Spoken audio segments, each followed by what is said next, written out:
RG Kar medical কলেজে মহিলা চিকিৎসককে নির্মম ও নৃশংসভাবে ধর্ষণ করে খুনের প্রতিবাদে ও এই ঘটনার সঙ্গে জড়িত অভিযুক্তদের শাস্তির দাবিতে পাশাপাশি মেয়েদের নিরাপত্তার দাবি জানিয়ে 20শে আগস্ট মঙ্গলবার সন্ধ্যে 7:30 নাগাদ বারাসাত কেএনসি রোডে বারাসাত কালীকৃষ্ণ বালিকা বিদ্যালয়ের প্রাক্তন ছাত্রীদের সাথে পা মিলিয়ে প্রায় 5 শতাধিকেরও বেশি সাধারণ ঘরের মহিলারা বিক্ষোভ মিছিল করে বারাসাত থানার সামনে এসে পথ অবরোধ করে বিক্ষোভ দেখায়।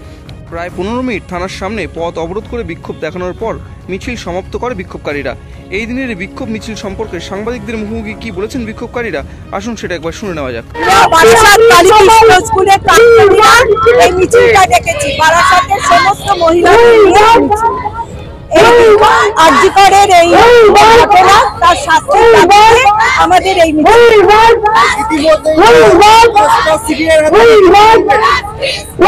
কোনো ভরসা নেই, আমরা 12 দিন হয়ে গেল একজনই শাস্তি চাই, সবার শাস্তি চাই, সবার শাস্তি চাই, দৃষ্টান্তমূলক সবার শাস্তি চাই।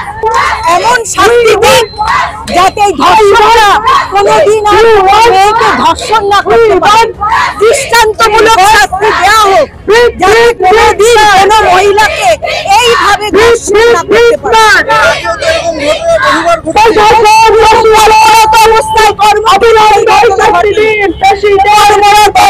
কর্মক্ষেত্রে এইরকম ঘটনা দাবি নিয়ে আজকের এই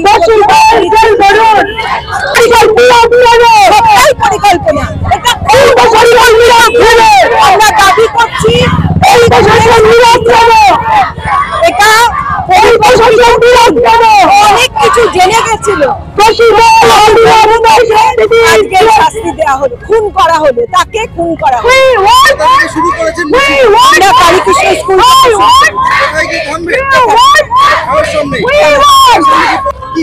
দোষীদের উপযুক্ত শাস্তি। কি হলো, শাস্তি চাই। আমরা শুরু করেছি কালীকৃষ্ণ স্কুলের সামনে দিয়ে। কোথায় গিয়ে থামবেন?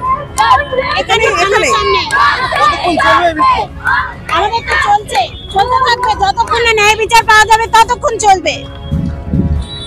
আজকে এই মিছিল এখানে কতক্ষণ থাকবে দেখা যাক, কতক্ষণে আমাদের কথা প্রশাসনের কানে ঢোকে ততক্ষণ চলবে।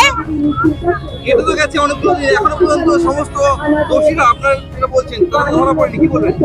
ধরা পড়েনি, তার জন্য কে দায়ী সেটার প্রশ্নই আমরা করতে চলেছি।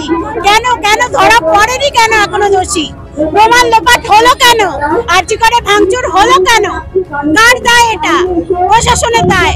প্রশাসন এই দায় নিতে বাধ্য, প্রশাসনকে নিতে হবে, বিচার করতে হবে প্রশাসনকে। এর আগেও তো এরকম ধর্ষণের ঘটনা এর আগেও ঘটেছিল রাজ্যে, বারবার তো মেনে নেওয়া যায় না। তখনও প্রতিবাদ হয়েছে, কিন্তু প্রতিবাদের বিচার হয়নি। সেই বিচারের জন্য আমরা আজকে পথে নেমেছি। যাতে ভবিষ্যতে এরকম ঘটনা না ঘটে কি পদক্ষেপ নেওয়া দরকার প্রশাসনকে? সেটা তো প্রশাসনকে ভাবতে হবে, সব রকম শাস্তি দিতে হবে, যতটা নিষ্ঠুর শাস্তি দেওয়া যায় ততটা নিষ্ঠুর শাস্তি দিতে হবে, যাতে সকলে ভয় পায়। ভয়টা তৈরি করতে হবে এই নোংরা চিন্তার বিরুদ্ধে।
সংকটের কল্পনাতে